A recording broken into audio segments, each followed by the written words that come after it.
Oh mon Dieu! Mais c'est Gilbert Montagnier. C'est... Nique la société capitaliste. Oh putain! C'est une grosse anarchiste! Anarchiste!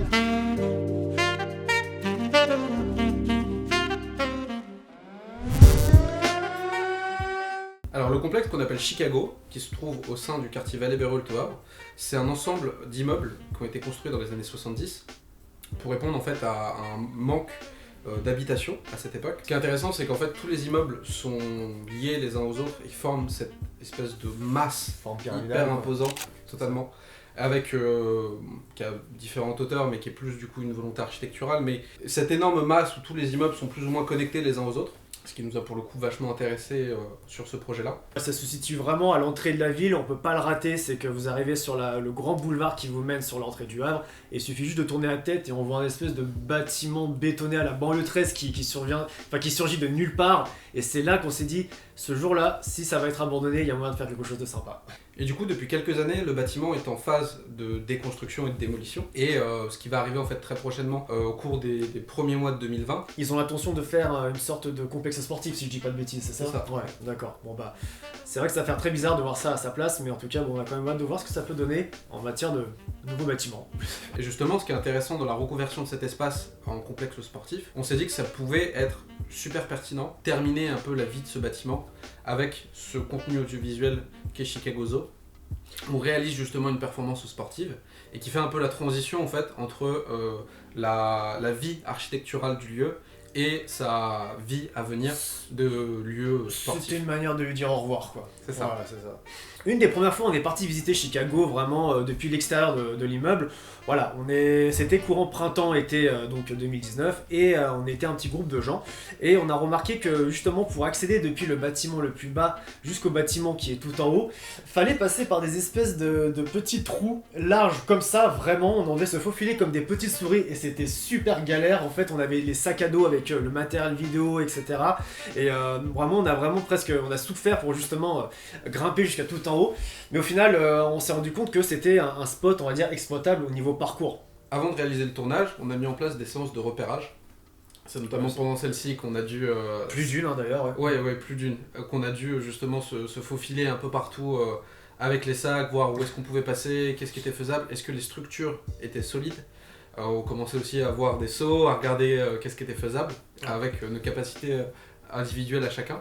Et justement, c'était assez amusant pour le coup, parce qu'en fait, à chaque fois qu'on allait en repérage, et aussi le jour du tournage, la première étape, c'était de trouver qu'est-ce qui était encore ouvert, qu'est-ce qui était fermé, et de voir un peu le bâtiment évoluer comme ça dans son accessibilité.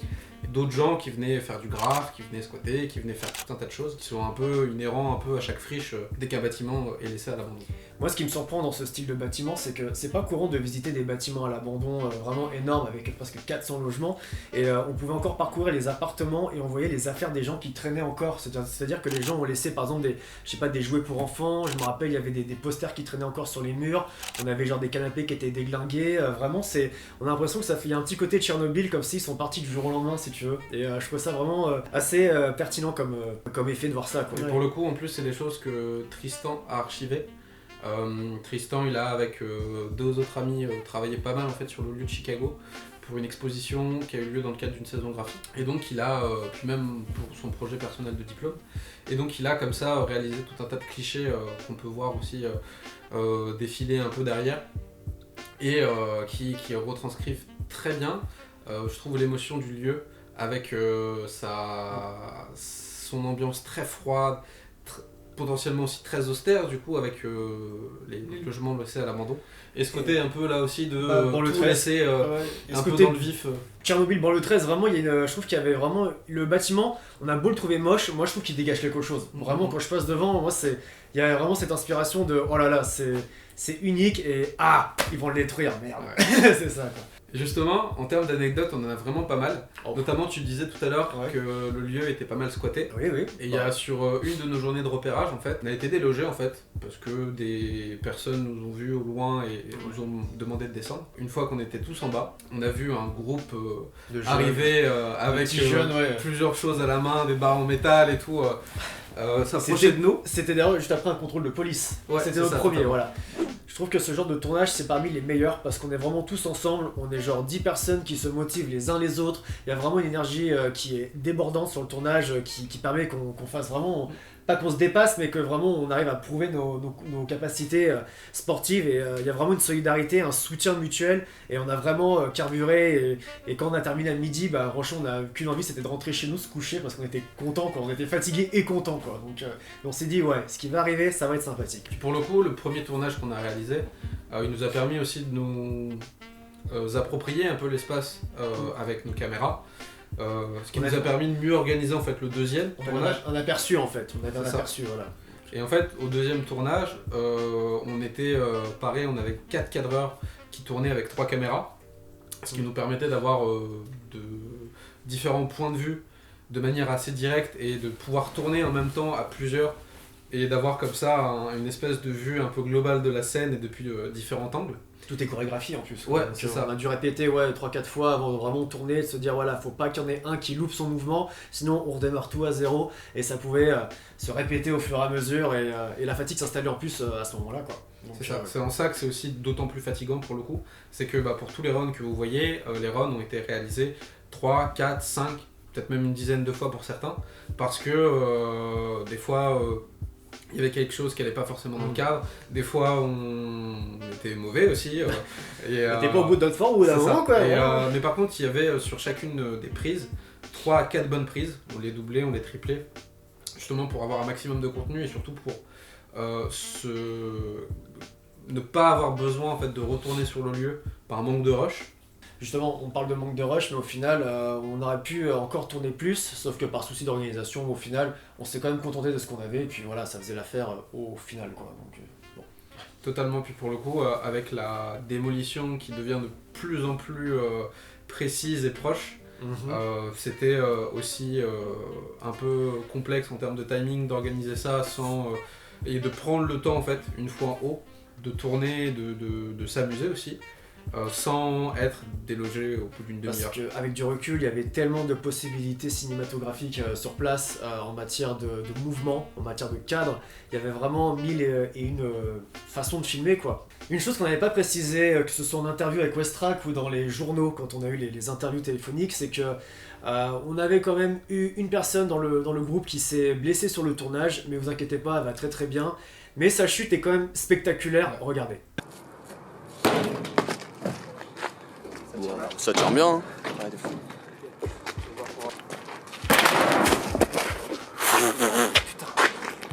Ça tient bien, hein. Ouais, des fois.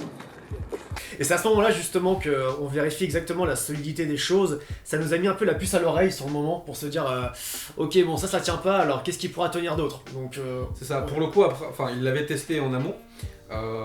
malheureusement les accidents ça arrive, C'est hein, ça, c'est c'est comme ça. tout, hein, ça peut être au football ou au volleyball, hein, c'est pas que au parcours. Et même au-delà de ça, en fait, au parcours, des fois même, en fait, avec l'usure que peut avoir un objet, on peut très bien avoir une surface qui est très solide, très résistante, mais en sautant 2, 3, 4 fois dessus, au final, Ah, elle finit c'est par grave, casser et s'abîmer. C'est ce qui est arrivé pour le coup. Il y a eu 2-3 prises qui ont été faites, et en fait, ça s'est affaissé sur la dernière qu'on a faite. Et ce qui nous a rendu d'autant plus vigilants On pour va le dire, coup, ouais. parce que pour certains sauts, on est à des hauteurs qui sont... Enfin, on est vraiment au-dessus du vide et à des hauteurs qui sont conséquentes. Ouais. Et rares sont été les fois où on a fait des mouvements proches au rebord de l'immeuble en fait. Donc rares sont été les fois où on a pris vraiment des gros risques de chuter d'une dizaine ou d'une vingtaine de mètres. Clairement. C'est vrai que pour le coup, on était assez proche en fait des espaces habituels en fait de nos pratiques, dans le sens où généralement on jouait plus sur de la différence de hauteur entre les différents obstacles qu'on prenait. Mais c'est vrai qu'il y a peu de rush et peu de runs sur lesquels on a un réel vide en fait entre deux mouvements. On n'a pas cherché à risquer ça quoi.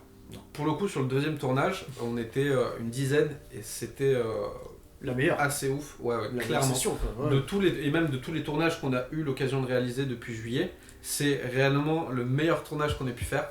Parce que tout le monde était hyper intéressé par le lieu en fait, Était là. Voilà. était Motivé comme Jaja.